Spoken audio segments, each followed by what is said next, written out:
Mesin Didik 11 Januari bersama saya Mimi Azira Abdullah. Assalamualaikum dan salam sejahtera.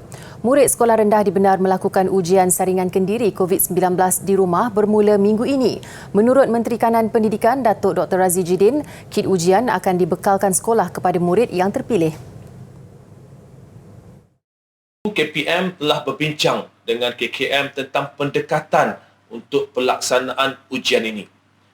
Kementerian Kesihatan Malaysia telah bersetuju untuk membenarkan ujian ini dilaksanakan di rumah dan keputusannya dimaklumkan kepada pihak sekolah. 1 Disember lalu, KKM dalam strategi ujian COVID-19 menetapkan 10% pelajar sekolah harian yang dipilih secara rawak perlu menjalani ujian RTK antigen dilaksanakan di sekolah.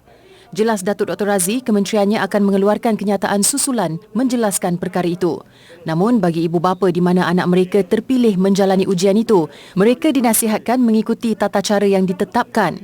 Saya ingin tegaskan di sini bahawa adalah amat penting ibu bapa kepada anak-anak yang terpilih untuk melaksanakan ujian ini di rumah dapat melaksanakan ujian ini berdasarkan tata cara yang telah ditetapkan. Langkah terbaru itu bagi memastikan sesi persekolahan berlangsung secara teratur dan selamat sebagaimana dimahukan semua pihak.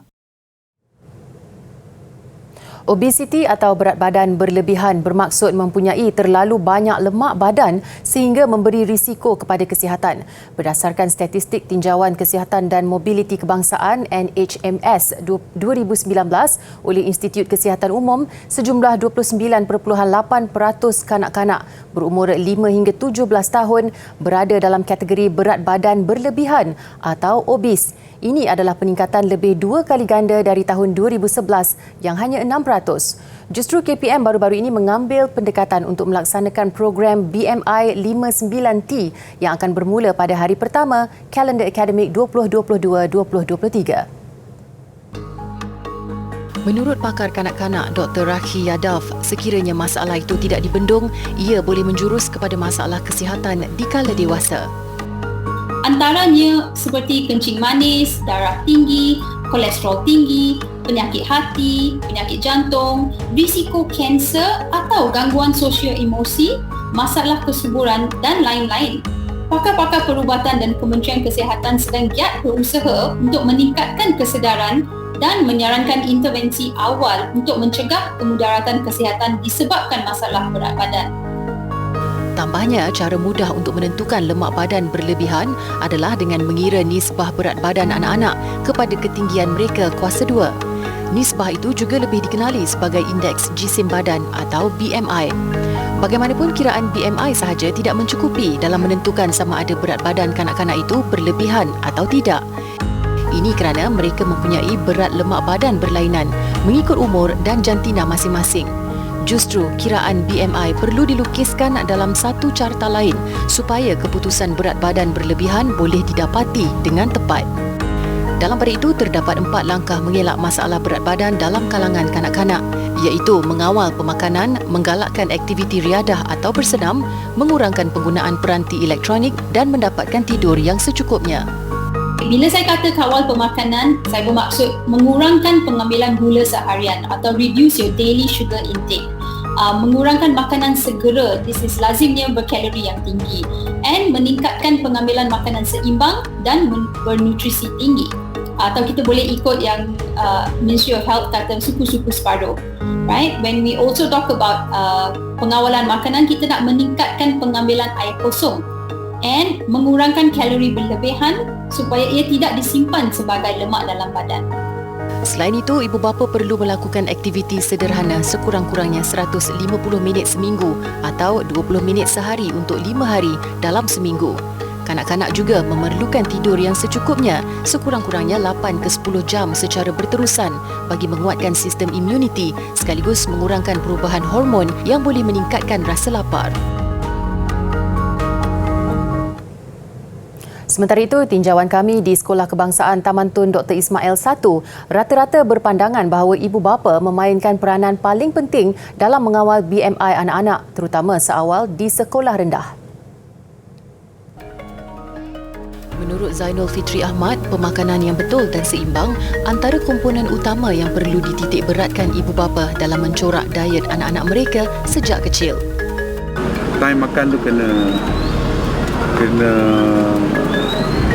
ikut jadual tu. Macam kita orang besar pun, kalau kita makan tak ikut jadual pun badan kita besar. So sama juga budak-budak pun. So pada saya makan let them eat, tapi kena kawal sikit. Jangan nak apa bagi. Tapi kalau nak bagi pun kena limitkan. Jadi itu yang kita perlu kontrol. Just kontrol pemakanan dia. Sebab bila dah membesar, badan dah terlalu besar, nak turun tu susah. Tambahnya, suka atau tidak, ibu bapa mempunyai tanggungjawab untuk memastikan anak-anak mereka bebas obesiti. Bagi P. Pakiaraj pula, makanan segera yang terbukti tidak memberi khasiat kepada tumbesaran anak-anak perlu dikurangkan. Bapa kena jaga dia punya makanan anak-anak dia lah.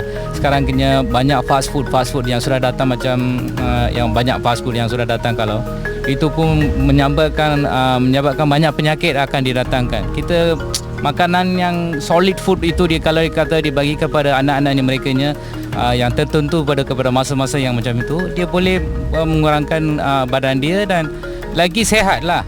Samsi Imam Nawawi, datuk kepada 4 orang cucu, pula berpendapat murid sekolah rendah perlu didedahkan kepada aktiviti bersenam. Ia bukan sahaja dapat membantu mereka membesar dengan sihat, malah mengawal berat badan secara semula jadi. Mereka ni perlu aktif dalam gerak-geri mereka setiap hari, dan makanan juga perlu diberikan kepada yang ada zat sikit lah. Jangan sebarangan je lah. Jadi makan makanan yang terutama yang manis-manis, yang gula-gula semua ni perlu dikurangkan. Itu sebab punca segala-galanya yang jadi penyakit ni gula lah. Jadi saya galakkan cucu saya makan buah-buahan, terutama buah-buahan tempatan lah. Kita menggalakkan mereka ni berriadah pada hujung-hujung minggu gitu, sama-sama atuknya dengan neneknya sekali gitu. Take out the laziness from us. We need to take some actions, maybe once in a day for a couple of minutes. I'm not talking hours here. Maybe just jumping jacks, some kind of a walk around in the balconies, in the house. There should not be any excuses for not doing this. I think we all, as a parents and as a society members, we need to restrict the obesity concern, not only in the kids but also adults. So we need to take some actions, otherwise we'll end up in hospitals. Pemakanan dan gaya hidup sihat bermula dari dalam rumah. Justru tanggungjawab tersebut perlu datang dari rumah terlebih dahulu sebagai usaha mengawal masalah obesiti dalam kalangan murid. Pelajar masa kini berdepan cabaran lebih getir untuk berjaya dalam pelajaran. Ia susulan penularan COVID-19 dan terbaru bencana banjir yang melanda memaksa pelajar perlu kuat dari aspek mental. Justru Majlis Guru Kaunseling Negeri Sembilan dengan kerjasama College Politek Mara menganjurkan webinar keibubapaan peringkat Negeri Sembilan baru-baru ini.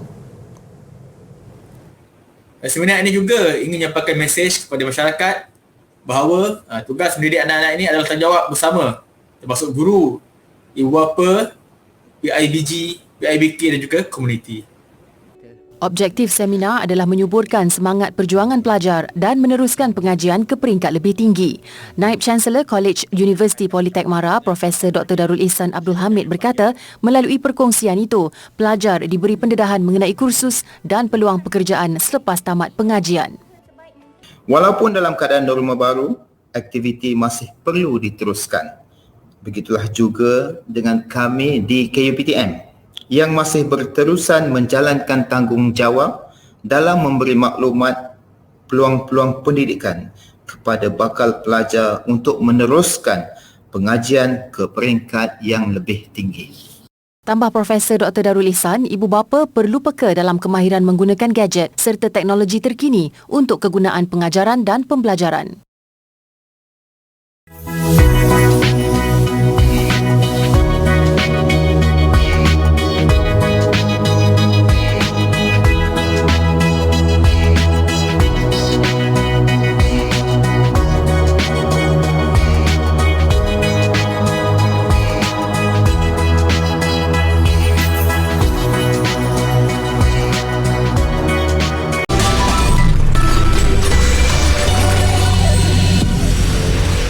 Bertemu kembali. Susulan kewujudan kehadiran harimau di Sekolah Kebangsaan Bihai dan SK Balar di Gua Musang, Kelantan, Pengarah Jabatan Perlindungan Hidupan Liar dan Taman Negara Perhilitan Kelantan, Muhammad Hafid Rohani berkata pihaknya sudah mendapat maklumat berkaitan kejadian itu. Muhammad Hafid memaklumkan jarak SK Balar ke Pos Bihai adalah 2 jam perjalanan. Pihaknya ketika ini telah memasang 3 perangkap berkamera di Pos Bihai dan operasi serta pemantauan berterusan dijalankan bagi menangkap harimau terbabit. Semalam, SK Bihai mengambil pendekatan untuk meneruskan sesi pembelajaran dan pengajaran dari rumah PDPR selepas harimau berkenaan dikesan berada di tepi pagar sekolah itu.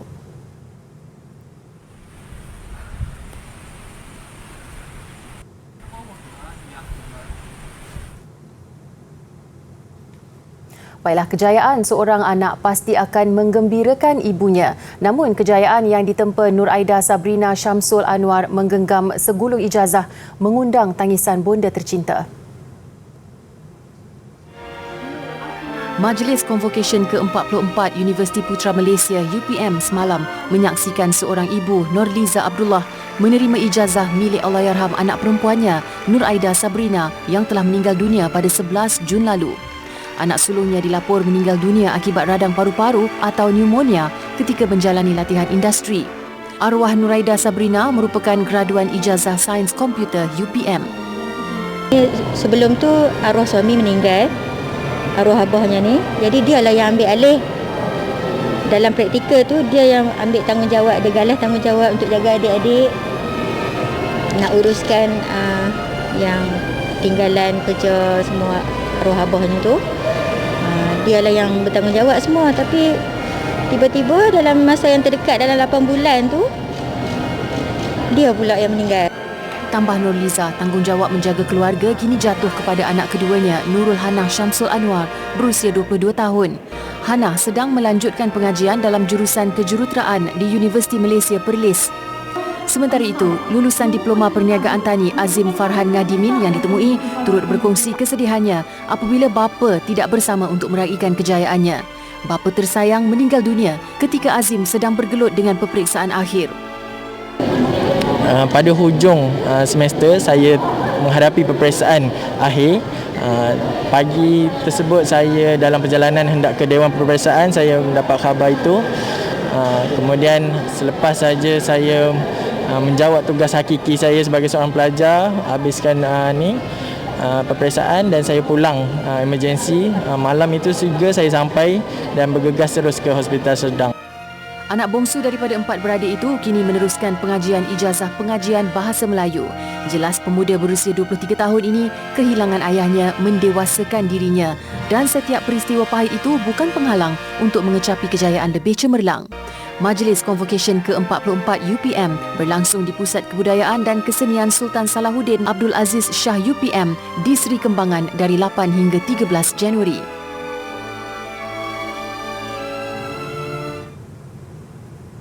Seorang guru pendidikan seni, Muhammad Saiful Baharum Shah, memiliki teknik dan kebolehan luar biasa dalam menghasilkan lukisan.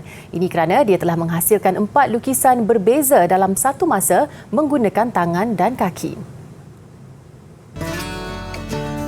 Muhammad Saiful berkata dia mengambil masa 4 jam menghasilkan 4 lukisan menggunakan tangan dan kaki. Bagi mengukuhkan genggaman pen di kaki, dia menggunakan pita pelekat agar ia tidak bergerak.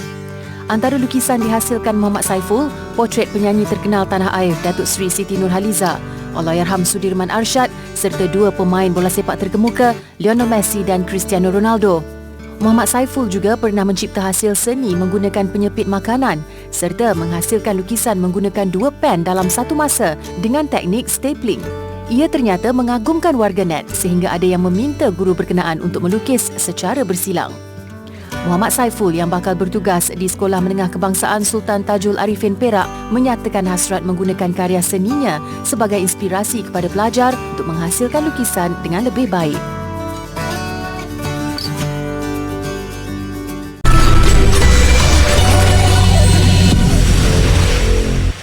Masih bersama Buletin Didik.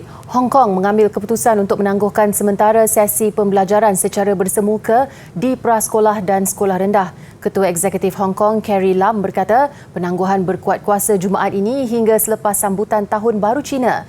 Langkah sedemikian diambil susulan jangkitan COVID-19 dalam kalangan kanak-kanak.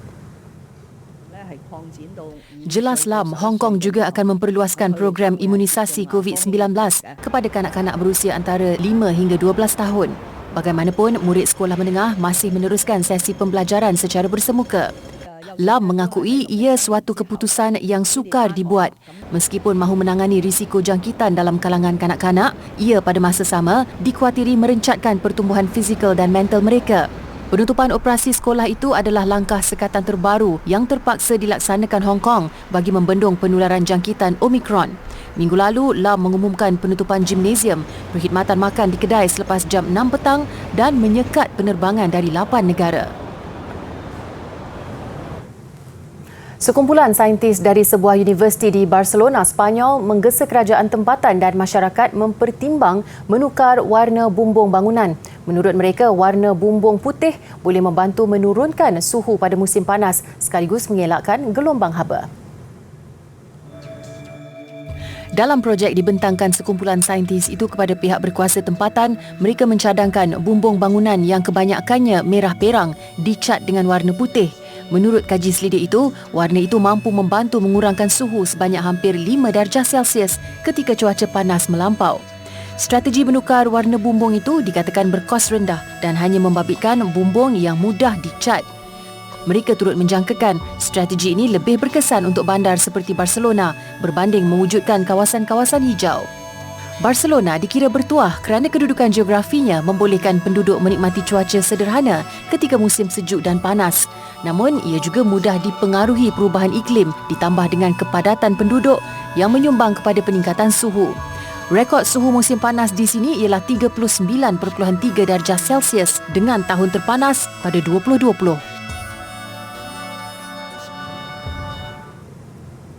Filem Encanto dinobatkan filem animasi terbaik pada anugerah Golden Globe semalam. Ia mengalahkan 4 calon lain termasuk Raya and the Last Dragon.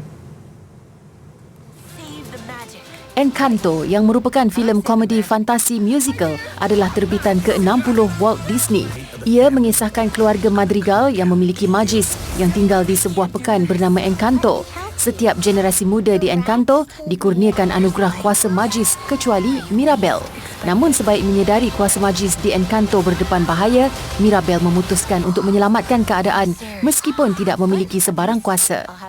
Dalam pada itu, pengumuman pemenang anugerah Golden Globes sekadar dilangsungkan menerusi media sosial. Tiada majlis diadakan tahun ini susulan skandal dan kontroversi yang menyelubungi penganjurannya.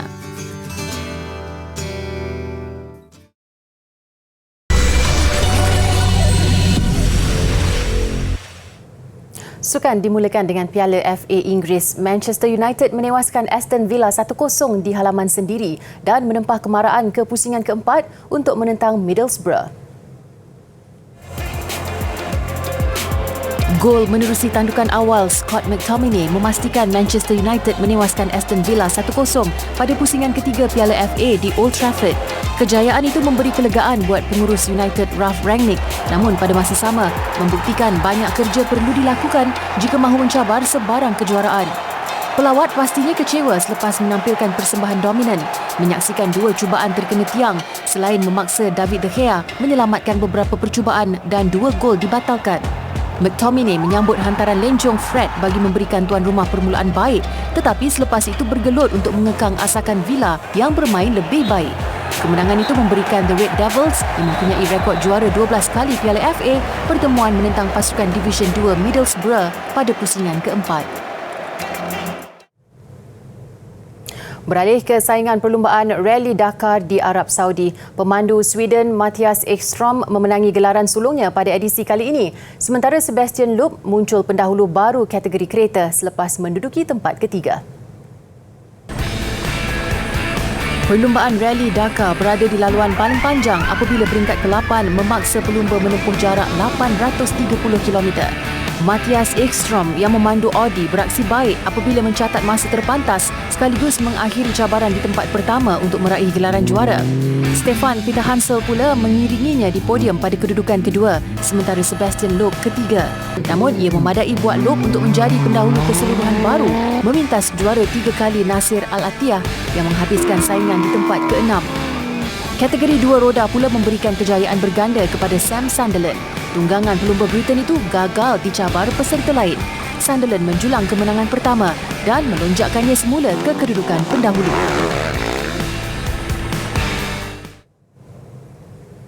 Baiklah, mengakhiri buletin didik kali ini, kami bawakan Festival Belon Udara Panas di Mondovi, Itali. Saya Mimi Azira Abdullah, salam hormat dan kita jumpa lagi.